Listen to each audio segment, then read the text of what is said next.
ഏത് സിനിമയല്ല ഫിലോമിനെ ചോദിക്കുന്നത്, ഈശ്വര നിന്റെ വീട്ടിൽ മുഴുവൻ കള്ളന്മാരാന്നോന്ന് ചോദിക്കുന്നത്? ഏത് സിനിമയായിരുന്നു? God father. ഗോഡ് ജഗദീഷിനോട് ചോദിക്കുന്നത്. എന്ന് പറഞ്ഞ പോലാണ് ഈ കഴിഞ്ഞ പിണറായി സർക്കാർ ഒരു മന്ത്രിസഭ മുഴുവൻ കള്ളന്മാരാണോ എന്ന് ചോദിക്കേണ്ട ഒരു കാര്യത്തിലേക്ക് വന്നിരിക്കുക. കള്ളന്മാർ എന്ന് പറയുമ്പോൾ പല അർത്ഥത്തിലെടുക്കാം. കള്ളത്തനം കാണിക്കുന്നവനെന്ന് പറയാം, കള്ളം പറയുന്നവനുണ്ട്. ഉണ്ട്.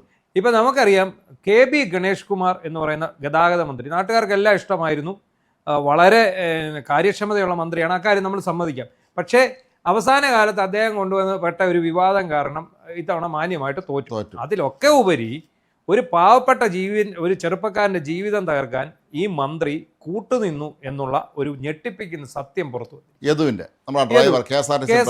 ഡ്രൈവർ യദുവിനെ, ഈ യദുവിനെ എങ്ങനെയൊക്കെ ഈ CPM ദ്രോഹിക്കാവോ അങ്ങനെയെല്ലാം ദ്രോഹിച്ചു.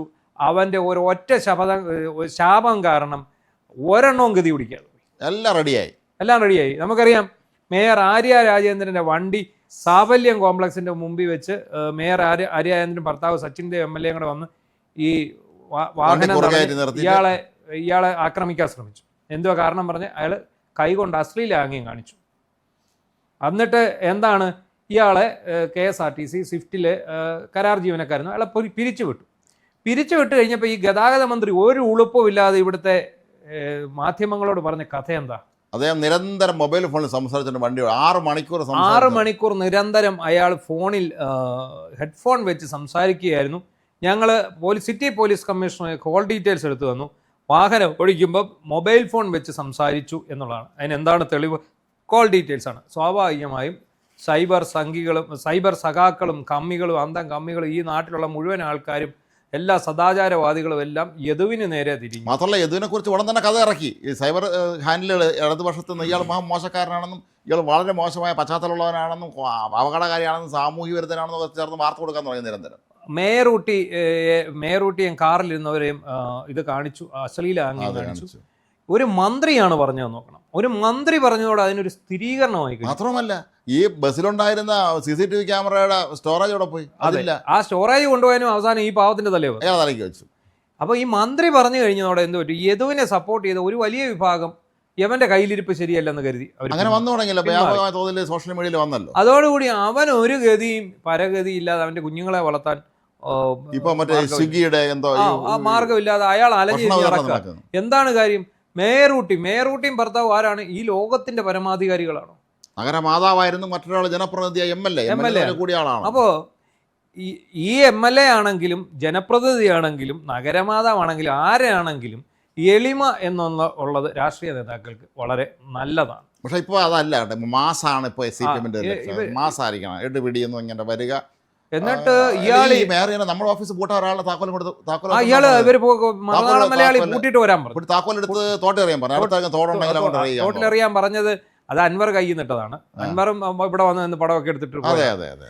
അപ്പോൾ ശരിക്കും യദുവിന്റെ വിഷയത്തിൽ ഇവർ നൽകിയ വിശദീകരണങ്ങൾ മുഴുവൻ തെറ്റായിരുന്നു.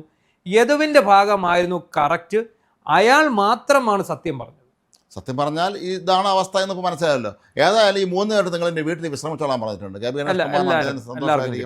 വേറെ ഒരാൾ കൂടെ കിട്ടി, മന്ത്രിയെ. അത് ഈ മന്ത്രി ഗണേഷ് കുമാറിനെ, അദ്ദേഹത്തിന് ഈ മുൻ മന്ത്രി അദ്ദേഹത്തിന് കളിപ്പാട്ടങ്ങളോടുണ്ട്. കാറിൻ്റെ കളിപ്പാട്ട ഉരുട്ടി കളിച്ച് ഞാനാണ് ഗതാഗത മന്ത്രി നിങ്ങളുടെ എന്ന് പറഞ്ഞ അദ്ദേഹത്തിനാണെങ്കിൽ അവിടെ അദ്ദേഹത്തിന് സന്തോഷിക്കാം. അല്ല, മേയറൂട്ടി കാരണം മന്ത്രിയപ്പൂപ്പനും പണി കിട്ടി. മന്ത്രിയപ്പം പൊട്ടിത്തെറിച്ചു. ഈ ഒരു ബാൻഡറേക്ക് കാരണമാണ് ഞാൻ തോറ്റു തിന്നാൻ പറഞ്ഞത്. അവസാനത്തെ തെരഞ്ഞെടുപ്പിൽ കലാശക്കൊട്ടൊരു മന്ത്രിയപ്പൂപ്പന്റെ വണ്ടിയൊക്കെ ഇത് വരല്ലേ എന്ന് പ്രാർത്ഥിച്ചുകൊണ്ടായിരുന്നു. അതുപോലെ ബാലുശ്ശേരിയിൽ പ്രചരണത്തിന് ചെല്ലല്ലേ വരണമെന്നായിരുന്നു അവിടുത്തെ കോൺഗ്രസ്സുകാരുടെ BJPക്കാരുടെ ആഗ്രഹം.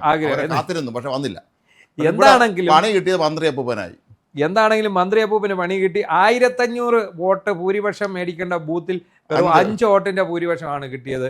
എന്ന് പറഞ്ഞാൽ ഇയാൾ തോറ്റുപോയി. മാത്രമല്ല മന്ത്രിയപ്പം പറഞ്ഞ വേറെ പ്രധാനപ്പെട്ട കാര്യമുണ്ട്. അവിടുത്തെ സ്ത്രീകൾ മുഴുവൻ പറഞ്ഞു ഇതിനെ മാൻട്രക്കിനെ വണ്ടി കയറ്റരുത്, തുറന്ന വാഹനത്തിൽ കയറ്റിക്കൊണ്ട് പോകരുതെന്ന് കൂടെ. നിങ്ങളുടെ വലിഞ്ഞു വന്ന് കയറിയ പിന്നെ ഇറങ്ങി പോകാൻ പറയാൻ പറ്റും. അപ്പം ഏറ്റവും ഈ ഒരു മന്ത്രി, അതുകൊണ്ടാണ് ഞാൻ ആദ്യമേ പറഞ്ഞത് ഒരു മന്ത്രിസഭ മുഴുവൻ കള്ളന്മാരോ എന്ന് ചോദിച്ചത്.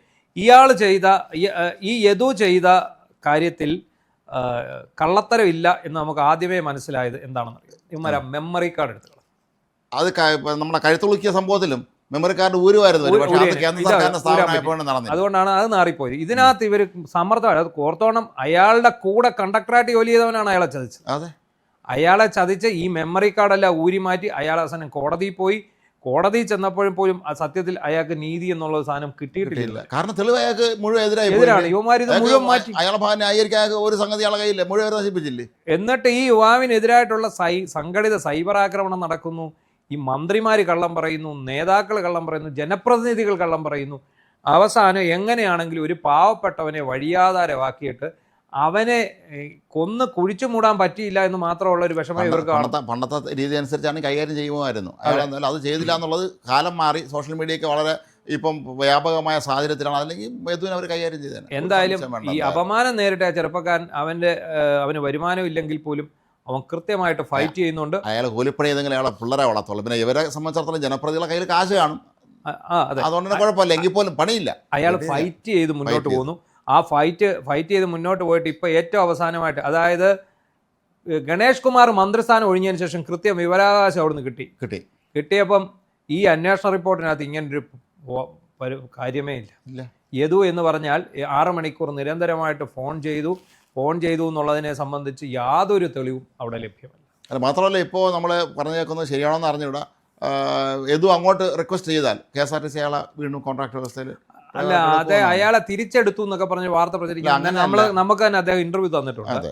അദ്ദേഹത്തെ തിരിച്ചൊന്നും എടുത്തിട്ടില്ല. പക്ഷെ അദ്ദേഹം നയിച്ച ഒരു പോരാട്ടമുണ്ട്. ആ പോരാട്ടം നയിച്ച് അയാൾ മുന്നോട്ട് പോകുമ്പോഴാണ് കള്ള നാണയങ്ങളുടെ മുഖം മൂടി അഴിഞ്ഞു വരുന്നത്.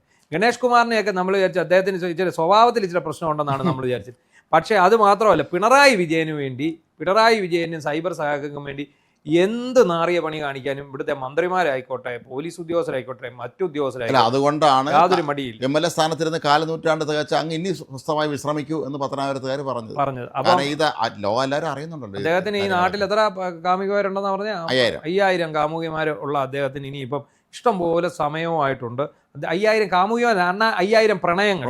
അതായത് ഇപ്പം മരത്തോട് പ്രണയമാണ്, കാറ്റിനോട്, പുഴയോട്, പിന്നെ ചെറിയ കുട്ടി വണ്ടികളോട്, അതിനോടൊക്കെ പ്രണയമാണ്. ഇതെല്ലാം കൂടെ ഏതാണ്ട് ഒരു 5000-ഓളം പ്രണയം പുള്ളിക്കുണ്ട്. ഇനി അവരെയൊക്കെ പ്രണയിച്ച് സമാധാനം അടിക്കുക. എന്നാലും നിങ്ങൾ വായിൽ വെള്ളിക്കരണ്ടിയുമായി ജനിച്ച ആളാണ് നിങ്ങൾ. പിന്നെ കീഴൂട്ട് ഇല്ലേ, ബാലകൃഷ്ണ പിള്ളയുടെ മകൻ, വലിയ പൈതൃക അവകാശപ്പെടാനുള്ള ആൾ, വലിയ സ്വത്തിൽ, അതായത് ഈ സമ്പത്തിൻ്റെയും ധാരാളിത്തത്തിൻ്റെയും ആഡംബരത്തിൻ്റെ നടുവിൽ ജനിച്ചു വീണവരാണ്. നിങ്ങൾക്ക് ഒരിക്കലും ഇതുപോലൊരു യുവാവിൻ്റെ അല്ലെ ഒരു പാവപ്പെട്ട വീട്ടുകാരൻ്റെയോ വിഷമം മനസ്സിലാവില്ല. നിങ്ങൾ എന്ത് ചെയ്യുന്നത്? നിങ്ങൾ ഇദ്ദേഹത്തെ കള്ളക്കേസിൽ കൊടുക്കാൻ ശ്രമിച്ചു. ആ കള്ളക്കേസ് ഇപ്പോൾ പൊളിഞ്ഞടങ്ങിയിരിക്കുകയാണ്. എന്തായാലും വലിയ താമസമൊന്നുമില്ല, 2 കൊല്ലം എടുത്തു.